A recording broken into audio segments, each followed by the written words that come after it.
thanks for being here. As you know, I am a nerd, so I have a lot of deep dive discussions with people, and some of those people let me share some chat time with you.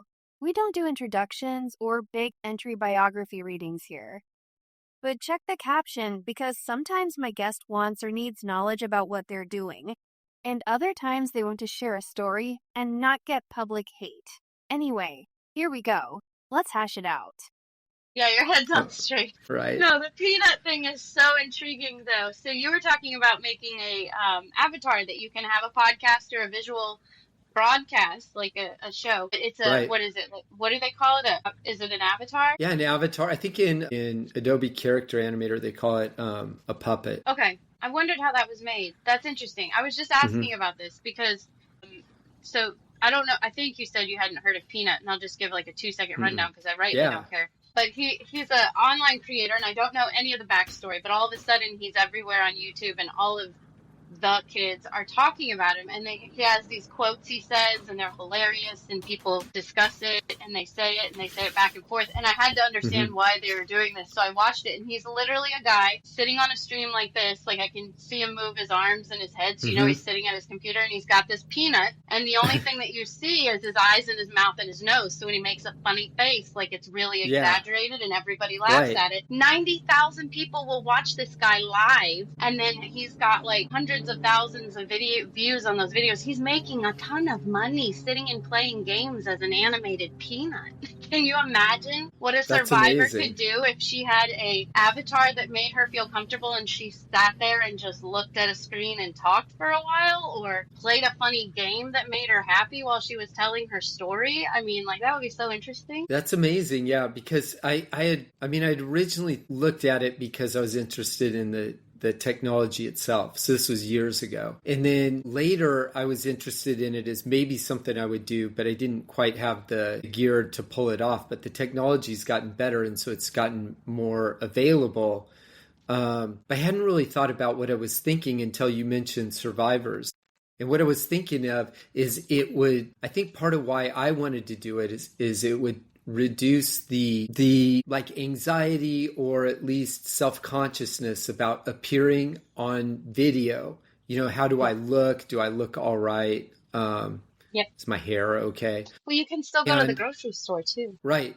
But at the same time, I was aware that it was so much more compelling as media and as something to watch.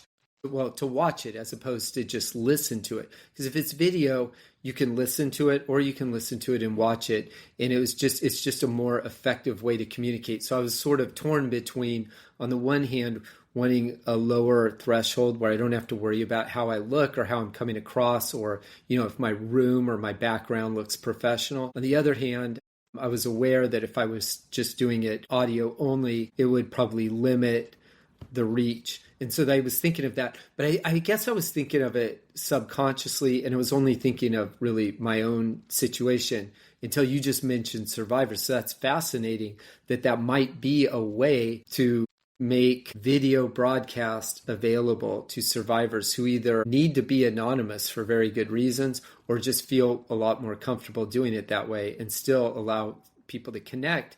And the visual expressions are a big part of the communication. So it allows a lot of that to come through as well. And that's the visual expression. So there's, even if it's like Peanut, for example, because he's so popular, even if he's just an animation, they interact with his eyes and the way his mouth moves and his voice even more, because it's not, they're judging everything about his appearance. So I imagine that a survivor story, if you could, like, and even could you put like a funny, like a good looking, but like a funny, like glasses or something, so their eyes are covered, but you can see most of their face when they're talking. So like the avatar is like covering eyes. You know, some survivors wear sunglasses for eye protection or facial recognition. And I know this isn't like actually protection, but like it might be a comfort factor where they don't mind like being on camera, but they're going to wear sunglasses anyway. So is this a way that like a filter could do like a fun avatar that shows them mostly, but blocks out maybe their eyes or something? Like, I don't know. I think that's definitely possible. I don't know for sure, but now that we're talking about it, I'm thinking when we're done here, I'm going to fire it up and see what I can do, because I'll be a good test case because I'm not a graphics professional. So I know my way around some of the apps, but if I can do it and pull it off, it'll mean that it's available to people because, I'm at very best kind of like an intermediate user, but I don't have like your scale.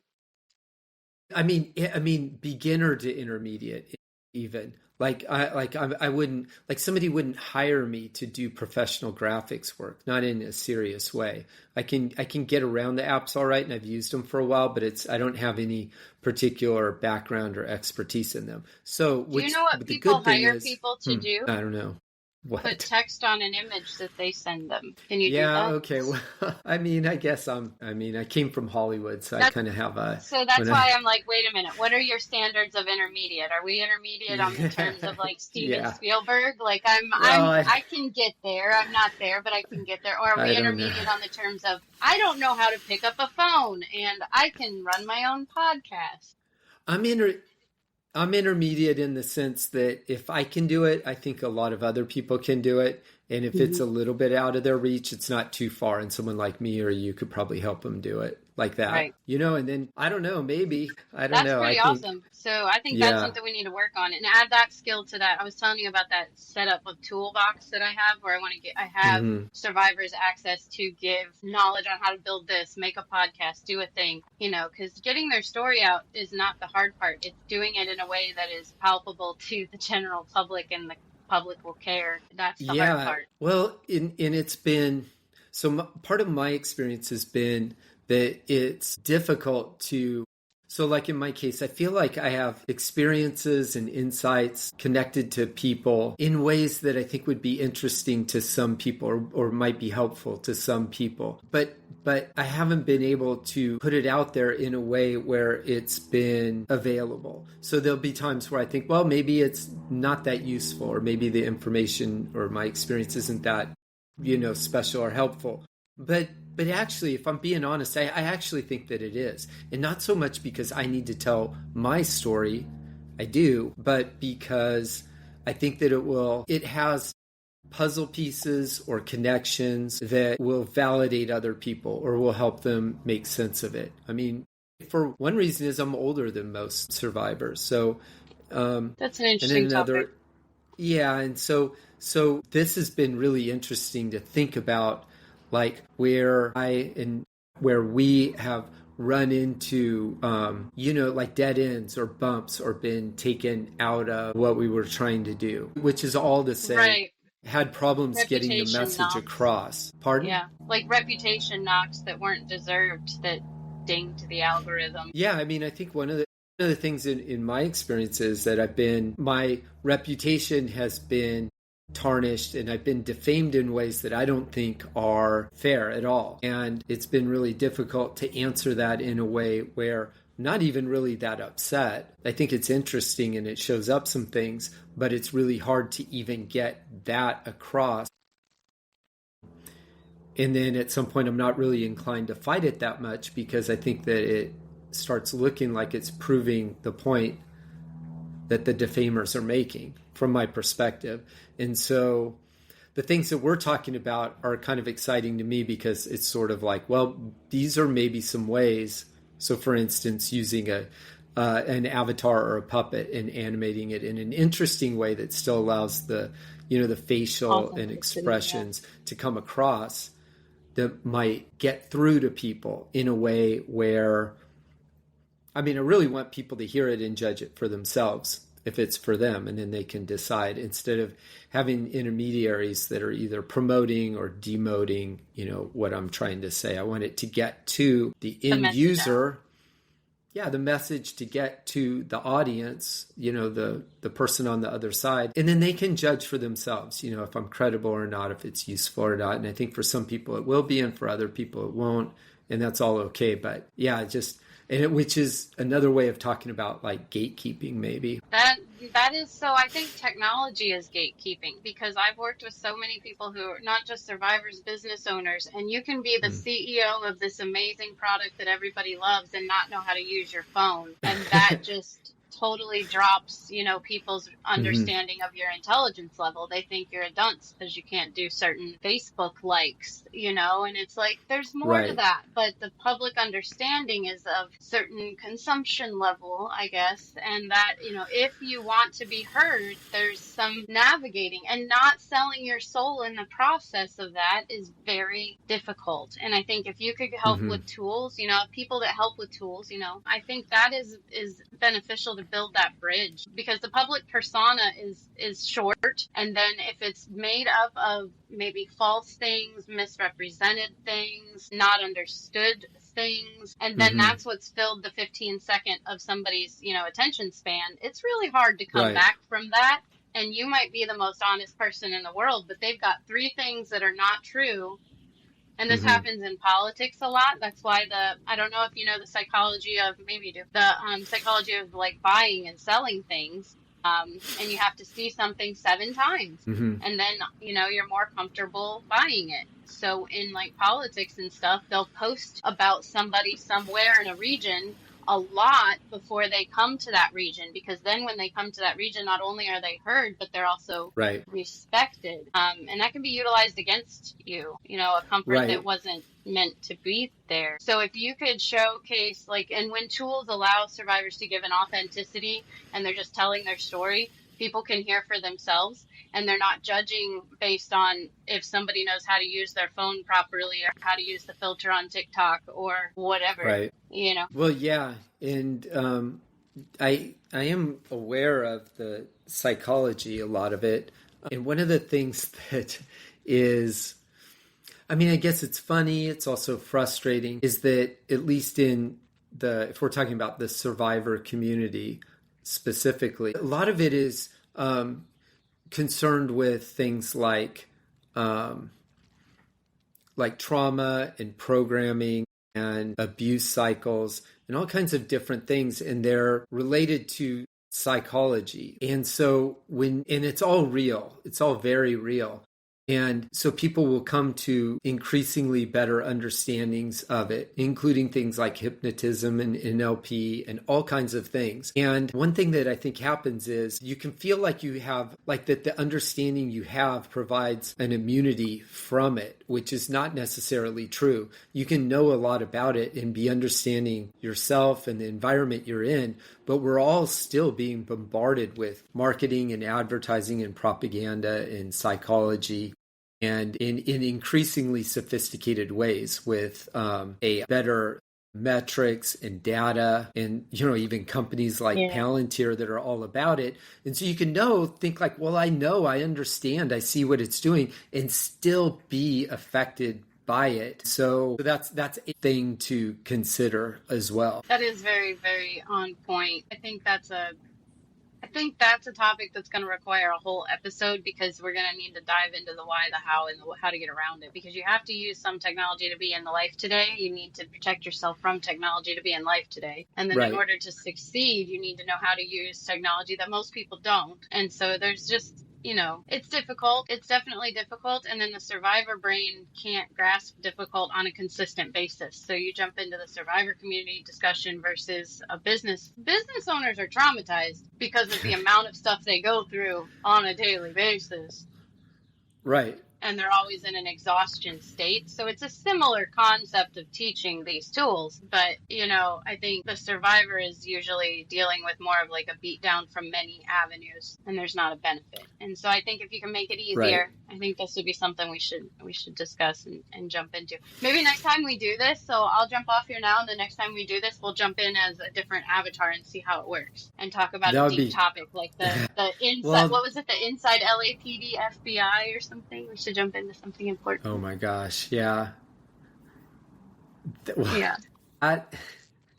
That's a whole other thing. I don't even know where to start with that. There's a guy who wrote a book, and I think he published it in 1992, which is so long ago. And it was basically that there's a secret police force within the LAPD. And then it matters to me because they did a lot of their surveillance and their business down in Orange County, which is not even their county, much less their city. So Yeah. Nope, nope. And that matters to me because I moved to LA in 92. And the Mm-hmm. LAPD we were in Redlands and then in North Village, they had been watching my stepdad. So they were paying attention to us and he never got charged for anything. I'm Yeah. interested too because like I don't understand the connections of how you can have that deep of a LAPD type situation that is so involved in such a high range of or a high populated area where there is so much corruption and it's such a seat of corruption in every avenue in that region, and then it's Right. almost like we're not allowed to talk about that because it's such a beautiful region, has wonderful weather, and everybody loves Disney. So it's kind of like a Right. very odd like bubble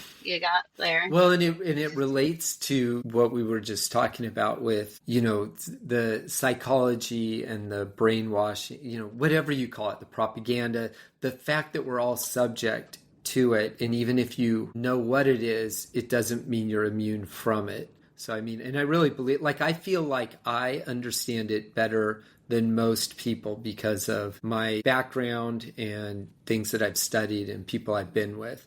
But even still, I'm subject to it just the same. And I think knowing it, that fact helps me a lot, but it doesn't make me immune from it. And so how that relates to like the Los Angeles region and Southern California and even LAPD secret police, that whole thing it's the entertainment capital of the world. I mean, it's not just Disney. It's like the place from where it emanates. I mean, there's other like media capitals like New York or London or other places, but if it comes to Even like what we Atlanta think now. about, and I mean even Nashville and Atlanta and other places, like lots of places. But if you had to pick just one and say as far as media goes, and especially mass media, pop culture, the stuff that's consumed, especially in the United States, but around the world, from where does it emanate? If you had to just say one place, I think you'd say Hollywood. It would be Los Yeah. Angeles. And so when you say LAPD, I mean, you're talking about the police of the place, and it's a really big place. From where it emanates. It's the epicenter. It might not always be, and it might not be as much a central place as it was at its apex, but I mean, I think that's still the case, and it probably will be for the foreseeable future. That's intriguing. When we think of the survivors we've talked about, shout out to Allie Mm-hmm. Carter and the Allie's Army, but with her Right. seat there in Riverside and then who's currently Mm-hmm. running for governor, and, you've got the secret police in 92, Allie in Right. what was 94-ish, she was born somewhere in there. Allie was born in 1994. Yes. So, you're thinking, like, if I'm thinking that these dots on this timeline are all in the same time frame, in the same region, in the same area, I know it's a big area, but in terms of the world, it's not that big of an area. No, it's in if you think of it in terms of, so, so there's Hollywood, which is a specific part of the city, and then it's a little bit bigger region if you consider, part of the San Fernando Valley and then East Hollywood and some other stuff. And then there's the city of Los Angeles, and then really the county, because a lot of stuff is done at the county level. Well, right there, it's the biggest. I don't know if people know this. It's the biggest. Not only is it the biggest county in the United States in terms of population, it's about twice as big as the next biggest county. There's, I think, over 10 million people live just in LA County. So that's more than any other, and by a lot. It's more than some states. It's more than a lot of states. I think that would be more than most states. And so, like California is the most populous state, of course, but LA County is just one of 58 counties. And that one county has 10 million people. And a lot of stuff gets done at the county level. So like things like courts, family courts, CPS, sheriffs, a lot of things are done. A lot of the budgets are at the county level. So not at the state level, not at the municipal level, but at the county level. So it's really important. And then if you think of it in terms of, power, then that's how powerful it is. So that's LA. And then next, if I'm thinking about it, I think, well, one of the first things I think of is Orange County actually seceded from LA County. So a lot of people don't know that, but it used to all be one LA County. And then when it split right at Long Beach.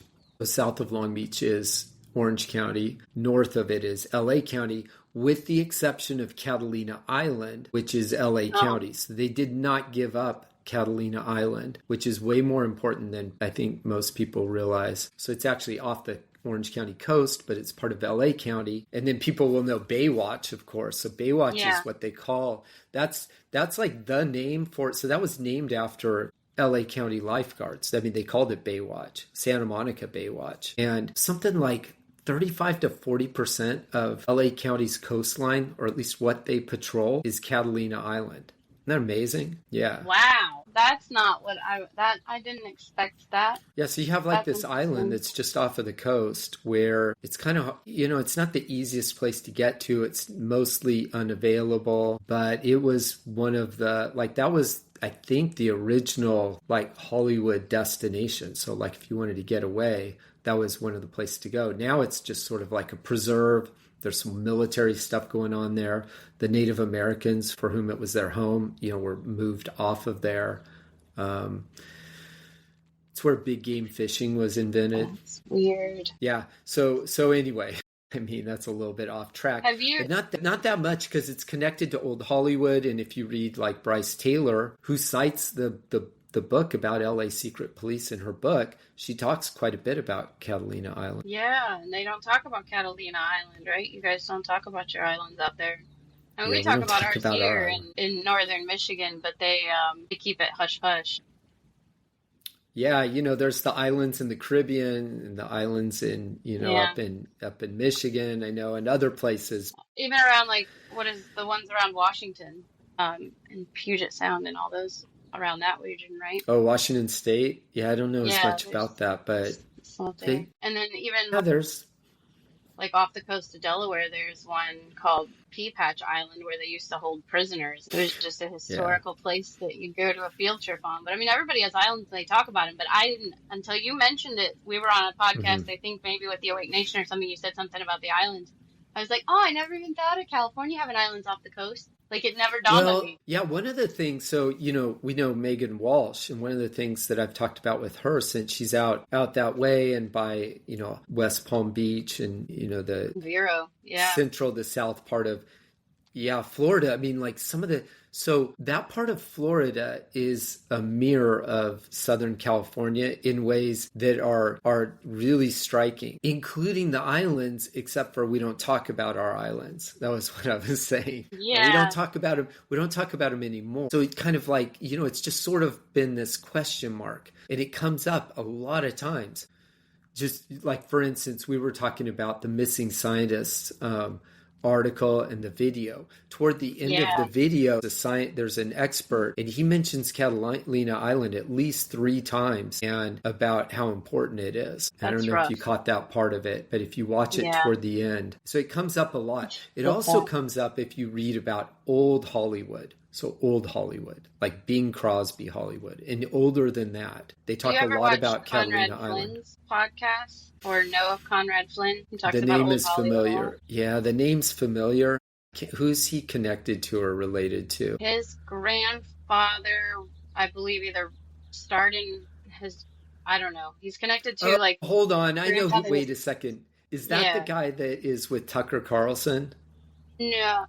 Okay, it's somebody else. Okay, maybe it's somebody else. Maybe. I mean, it's possible he did an interview with him. He did.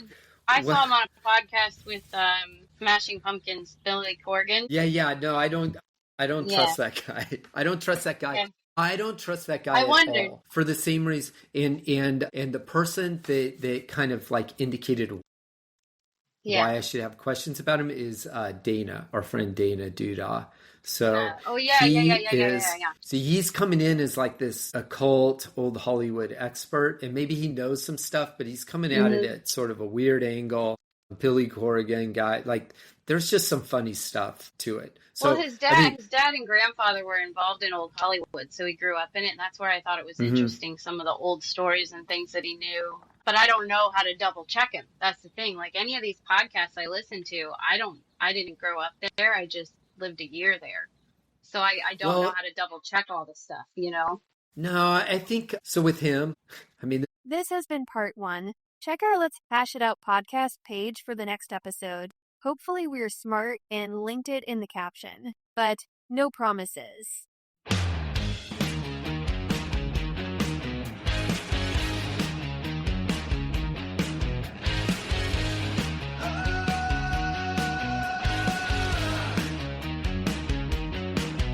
Yeah, they flash the logo, you drink the Kool-Aid. Mind on mute, it's just how you do. Monarch scripts in an Instagram spell. Smile for the brand while you're locked in a cell. I don't need your nod or your fragile dates. I'm here for the mess, the glitches, the bitches. Marketing's the leash, and I broke off mine. Let's hash it